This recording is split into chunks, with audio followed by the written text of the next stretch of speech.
Hi, I'm Jeanette Laird. I go to Faith Community Church in Fillmore, and I have the little plot for today. And I would encourage you to grab a pencil and a pen and jot some things down while I talk.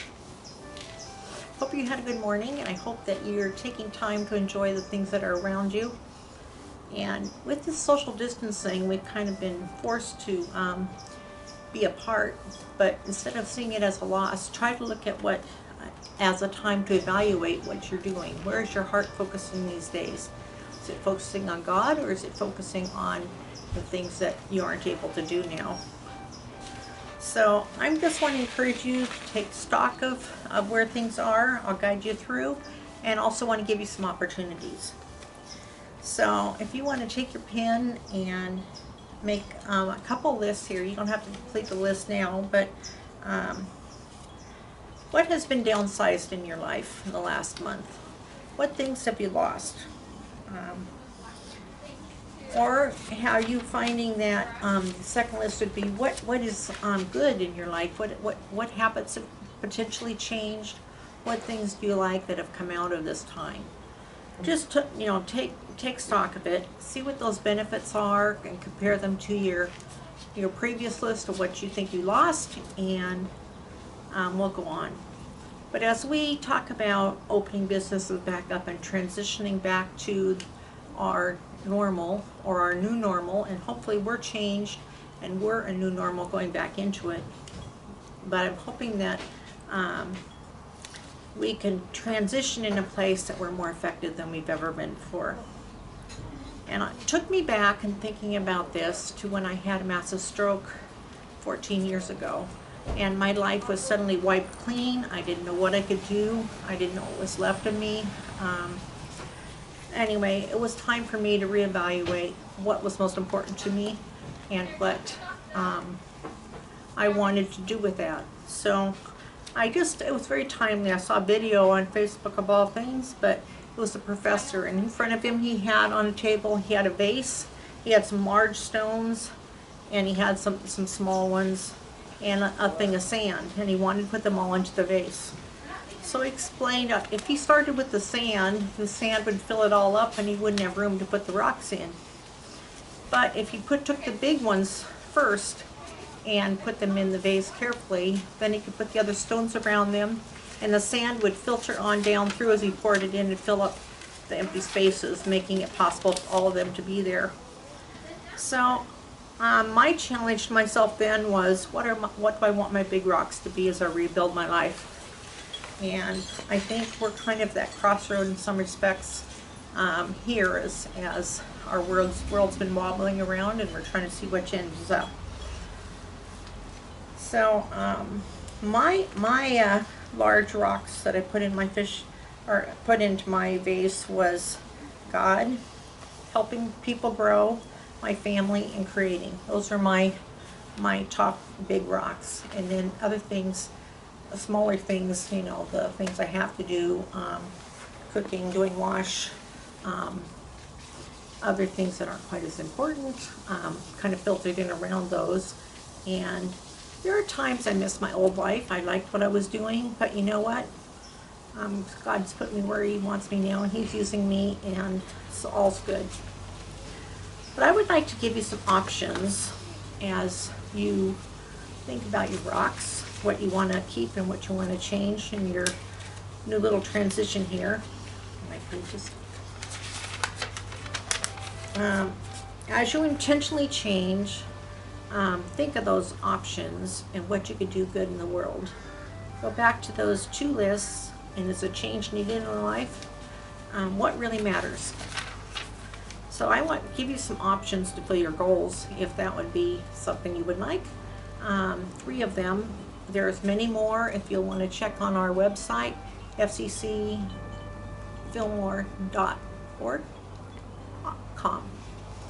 Anyway, if you want to check there, I know Dion and Michael have been busy making sure everything's on there so that we can go ahead as a church and not just, Satan wasn't able to knock down the church with this virus. What's happened is it's now in many places, in many homes, so we're still very connected. So it's a way that our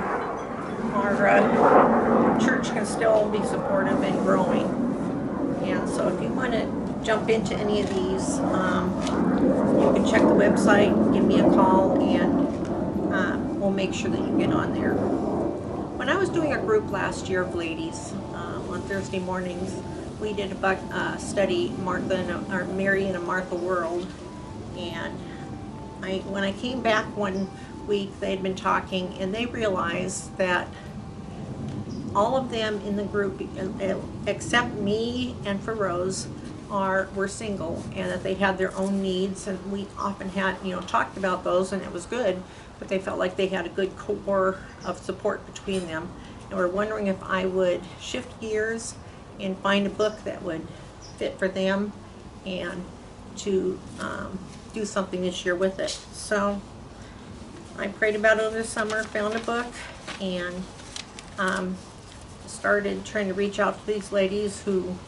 many of them overwhelmed by having to make decisions by themselves and not something they've had to do before. Often they're isolated and lonely. And this is people, some of them have always been single, or they've made the choice to do something different, and so they've remained single for that purpose. Some are divorced and some are widowed, but they all have the same needs. So my biggest goal was to somehow connect them and help them have a body that they could, get together in the evening or check on each other, whatever it is that could pull them together. So I found a book called A Redesigned Life, and it's Uncovering God's Purpose When Life Doesn't Go as Planned by Tracy Steele. And she comes at it from two perspectives. First, she was an interior decorator in New York, and then she went into women's ministries. So she takes the principles of design, and she applies that to your Christian life and how you're walking. So we talk about motivation, emphasis, pattern, contrast, and balance. We just were finishing the pattern part, and was talking about both good and bad patterns or habits that we have in our life, and if we want them there the way they are, does God want them where they are they being used for good? Anyway, it's been a great little book. We started a sports system, not just through the group, but we've had a tea, we've had a game night, and are planning to have some more fun alongside that. But if you want to have an evening every second and fourth Wednesday night at 7 o'clock, we will be doing this via Zoom, using technology, as we can't get together in person right now. So let me know if you want to jump in, and I will be glad to help you connect there. This book actually fits all women, but I'm specifically reaching out to the gals who are doing life solo. And I thought I'd just pick out a few things, give you a little flavor of the book. In the first chapters, you're talking about movement, and the more we focus on God, the more content and peaceful we become in the middle of life's surprises and detours. And we definitely are on one of those surprise detour times. And then she goes on talking about, as you change one area in life, then you start changing your mindset. And we are supposed to be constantly retraining our minds, turning our life more to where Christ would like to have us be. But despite all the craziness going on, we do know that God's in control and in the movement that's within His parameters and His boundaries. So she uses terms like movement, like when artist tries to guide your eye across the picture just so you see everything in the picture. She, in the same way, we're trying to let God guide us through this maze of life and do the best for us. And she talks about the world wobbling. Well, that's definitely the truth today. So stay steadfast and constantly focus on Him. Let Him repair and re-equip you. The mending may hurt, but it might not make sense yet. But we have an artistic creator who isn't done yet. So, as you get ready for your new normal, if this is something that would fit you, or you'd even like just grab the book and read it yourself, I think it will bless you. But just let me know, and we'll make sure that you get on the list so we can get the link to join the group the next Wednesday, on the second Wednesday of the month, 2nd and 4th. So the website's going to be key, and we've done a good job. I mean, Dion has, for not having any training on how to go into this kind of total change for a church, he's done an excellent job, and they've been trying to put all the options up there and make it easy for people to be guided through it. And he and Patricia, Brian, Felipe, I don't know who else, there's many out there who can help you get on and take advantage of the opportunities that are there. So 2nd and 4th Wednesdays, gals, if you want to be in on that group, Independent Women, Dependent on God. Then I have another option. It's a one-time book club on June 1st. Many of us have more time on our hands. We're not as structured running here and there. We don't have the travel time even doing this. But I was thinking it might be a good time to do, just instead of jumping into the whole book club, but to do one book. It's Karen Kingsbury. A lot of you have enjoyed her in the past. And it's called Like Dandelion Dust.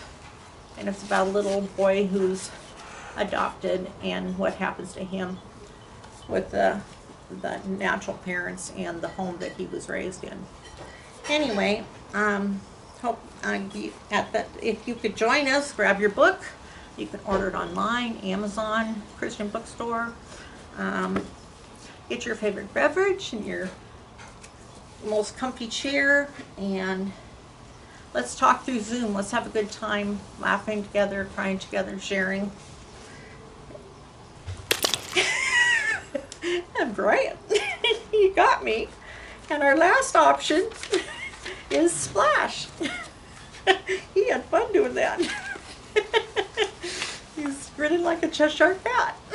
The most important life impacting rock for me is time with God. That was my biggest rock I put in first. And Splash is meant to be a spirit-filled hour of prayer. We come together and we can worship, and we can pray, and we can all be together as a body of Christ, making God smile, and also walking away more blessed for having spent the time with each other and with Him. So there's 3 good options for connections that you can have from home. Call me, text me, or check out the website. Patricia and Dion are always there to direct people as well.